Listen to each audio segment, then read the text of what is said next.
probinsya ng Camarines Sur na may isa pang napibilang sa 7 pinakamalaking lawa sa Pilipinas. At ang isa sa paborito ng mga kabikola na pansit na ang Pansit Bato. At mga falls na pwede puntahan na pasok sa budget. Matutunghayan natin lahat ng yan dito lang sa biyahe ko sa Bato, Camarines Sur.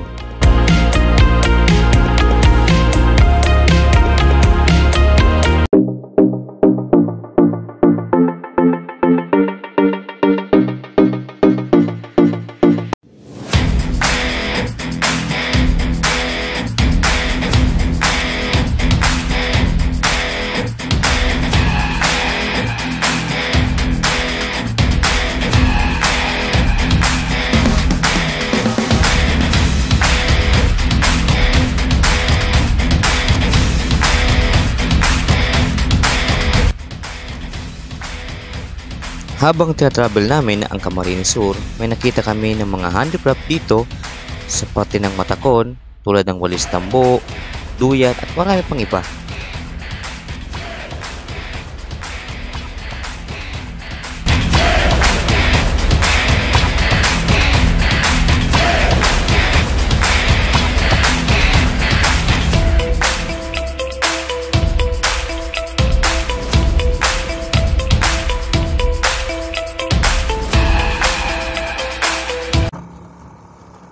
So yun na nga guys, dito na nga kami sa parte ng Bato Camarines.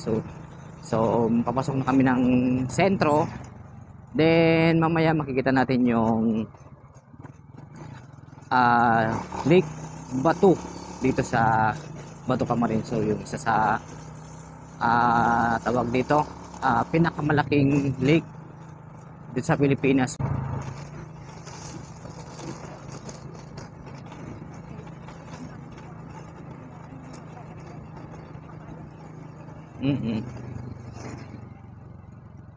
So nakita nyo yung mga padyak dito sa Bato Camarines. So sa tingin ko mas maganda yung mga ganyan ginagamit nila kasi kaso may mga bata pang ang driver So sa tingin ko mas maganda yung ganyan padyak kasi mas magaan lang dali dito kasi sa ibang nakikita natin na mga padyak talagang ano siya parang tricycle yung forma, pero yung dito nakikita po ninyo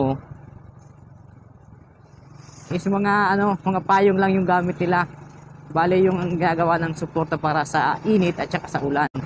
So siguro kung sa sa init maganda yung ganitong bagay, pero sa ulan siguro di naman to gaano okay kasi nga siyempre kahit pa paano mababasa ka pa rin.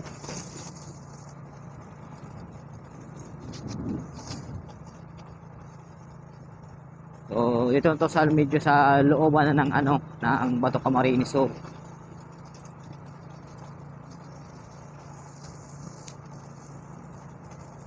bali sentro na pala to ng Bato Camarines Sur.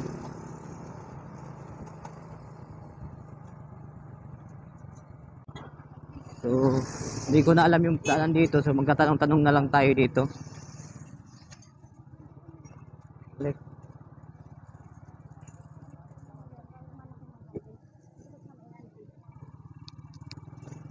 Boss, pwede mo po nga. Saan pwede sa papalag pa pa lake? Sa unan po pare, diretso. Tapos may ako'y ka mabayada. Agi tinampo. Tinampo man. Marka yan. May signage man to kaya, may signage man. May signage man po. May signage. Kaso lang tinampo man. Tinampo man. Daman iba. Diretso lang po ka di kuya, diretso lang. Well, kamo pagabot man sa wala. Wala. Kabila. Salamat po.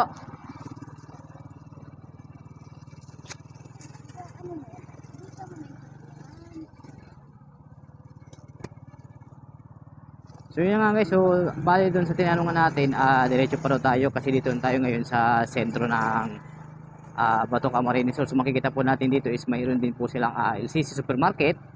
So yan po ang isang supermarket dito rin sa Bato. So bali sabi nung tanong natin kanina guys, kuya, sabi diretso pa lang daw kasi medyo malayo pa ng konti yung daanan natin papunta dun sa Lake Batu.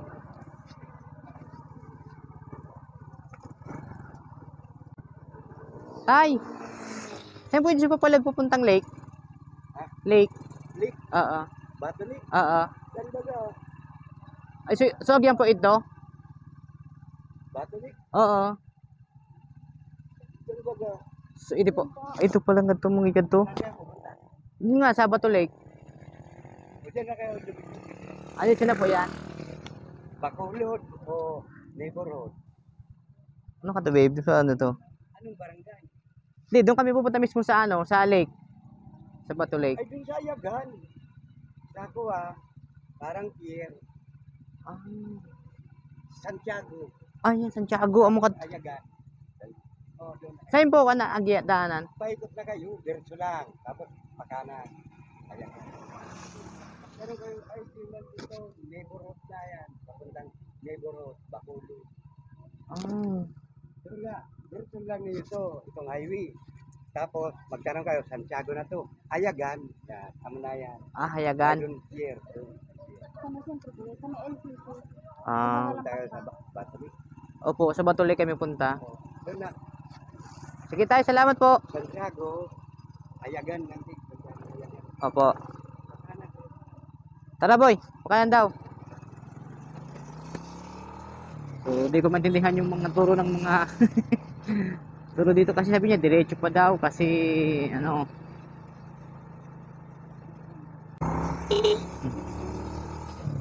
So may 3 ko na sa ingat to. Ano ba ka 3 gig? Muna ka eh.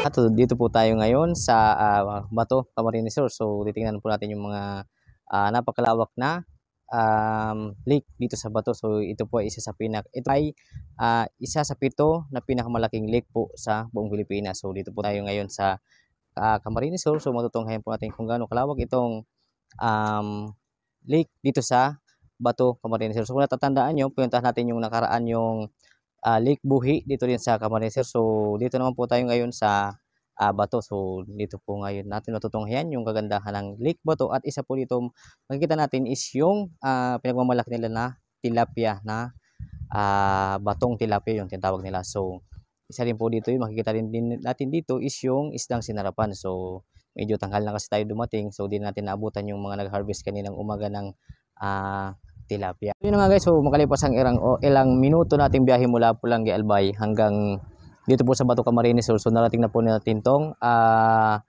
Lake Bato dito po sa Camsur. So kaya na po pagdating namin is may mga tao po dito na nagliligpit nitong fishnet na ginagamit siguro nila sa pag-harvest ng tilapia dito sa Lake Bato. So makikita po natin dito yung Lake Bato is napakalawak po talaga. So yun nga, almost nasa 2,810 hectares po itong lawak nitong Lake Bato. So may lalim din siya ng 8 metro or nasa 26 feet. So ganun po kalalim yung lake dito sa Bato, Camarines Sur. So makikita po natin dito sa may part ng nito ng port nitong tawag dito nitong bato is makikita po natin is mayroon dito siyang water masters. So yan po ay isang multi-purpose machine na ginagamit dito sa lake for dredging and shallow water work. At dito naman sa gilid, makikita naman po natin yung mga bangka na ginagamit ng mga nakatira dito na ginagamit nila sa pangingisda dito sa gitna ng lake. So makikita po natin na napakarami po dito sa gitna ng mga ginawa nilang parang mga fish pond or mga kulungan ng mga isda para sa kanilang madaling pag-harvest ng mga tilapia dito sa gitna ng lake. At kung makikita po natin sa aerial shot nitong lake, so makikita po natin na sobrang lawak po talaga nitong lake dito sa Bato.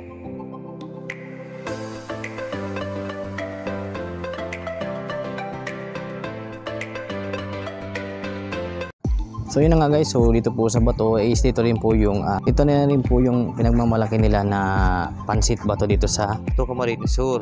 Bale, dito na kayo bumili kay Dilimas Pasalubong Center. So marami silang tindang mga pansit, so mura lang po dyan.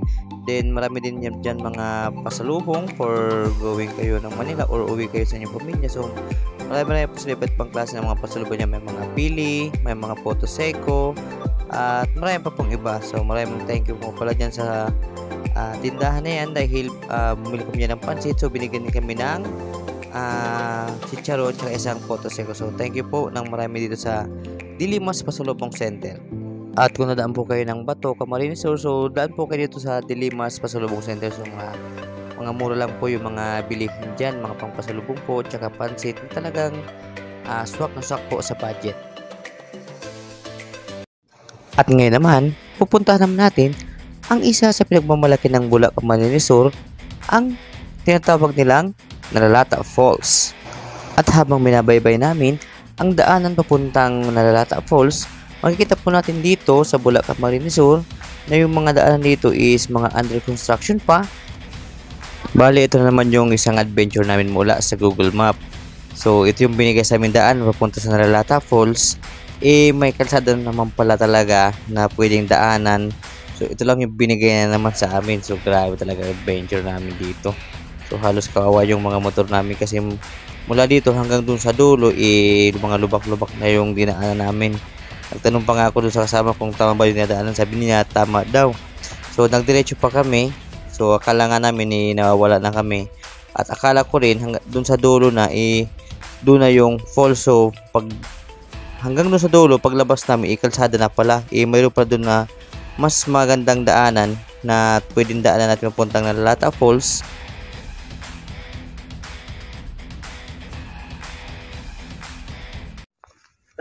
So yun na nga guys, so makalipas ang ilang halos siguro wala naman isang oras nating biyahe mula dun sa Bato Camarines Sur patungo dito sa Lugban, Bulacan Camarines Sur. So papunta po yan dito sa Nalalata Falls. So medyo risky yung daanan dito.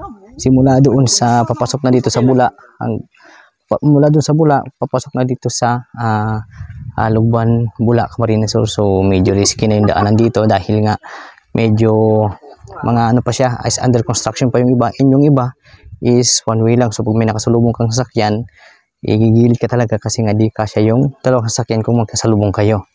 So mula naman po dito, so dito na po tayo sa medyo sa parking area ng Nalalata Falls. So ngayon pupunta tayo sa baba. So titingnan natin yung Nalalata Falls dito sa Lugban, Bulacan Camarines Sur.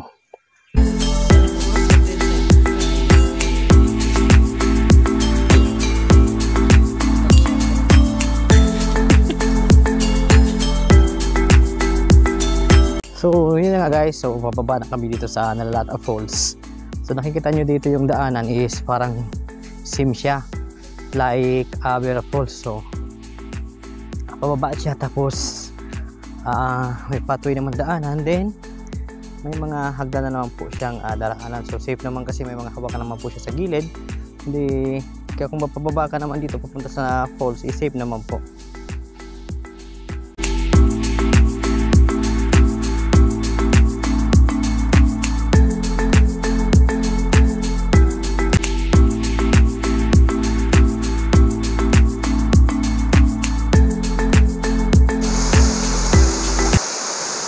So yun na nga guys, ito kami ngayon sa Nalalata Falls. So nakita po natin napakaganda po ng falls dito. Bali dalaw po siya, para na siyang Twin Falls. Same sa Asta Lake Buhi, yung nakita natin doon na Twin Falls. So parang ganun din siya.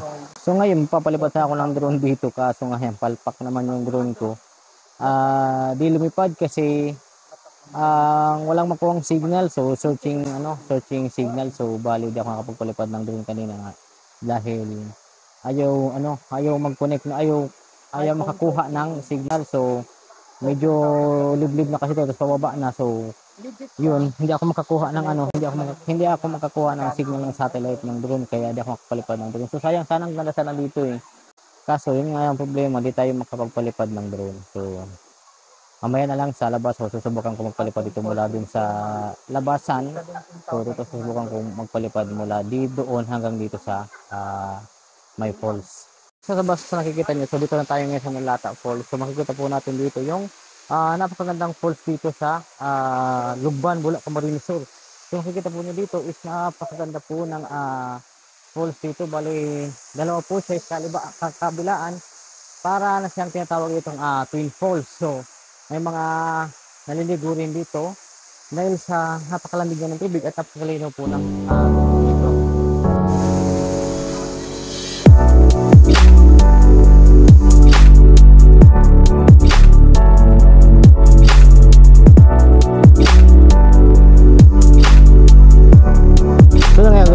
Sa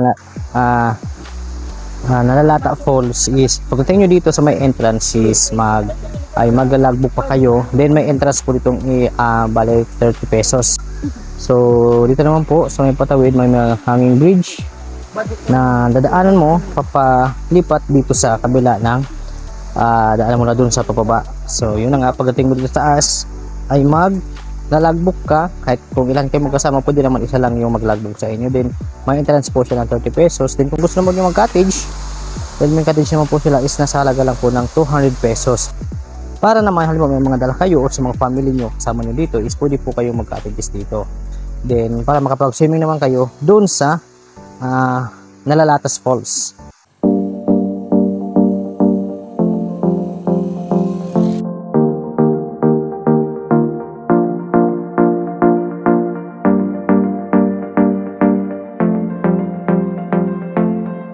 What's up guys, so yun nga, makalipas ang ilang oras nating biyahe mula Nabwa and Bato, Camarines Sur. So nakabalik na tayo dito ng Pulangi, Albay. So ngayon, pauwi na kami sa amin. Then napadala kami dito saglit sa Barobo, Pulangi, Albay. So tinakita namin tong view deck ng Barobo, Pulangi, Albay. So dito po, matatanaw natin yung sentro ng Pulangi, then yung highway na po ng Balangibang. So makikita po natin dyan. Dito man po sa may part ng baba is makikita na po natin dito yung sementeryo. And makikita na po natin yung sementeryo. Din po makikita natin yung kagandahan ng dito ng Tanabog.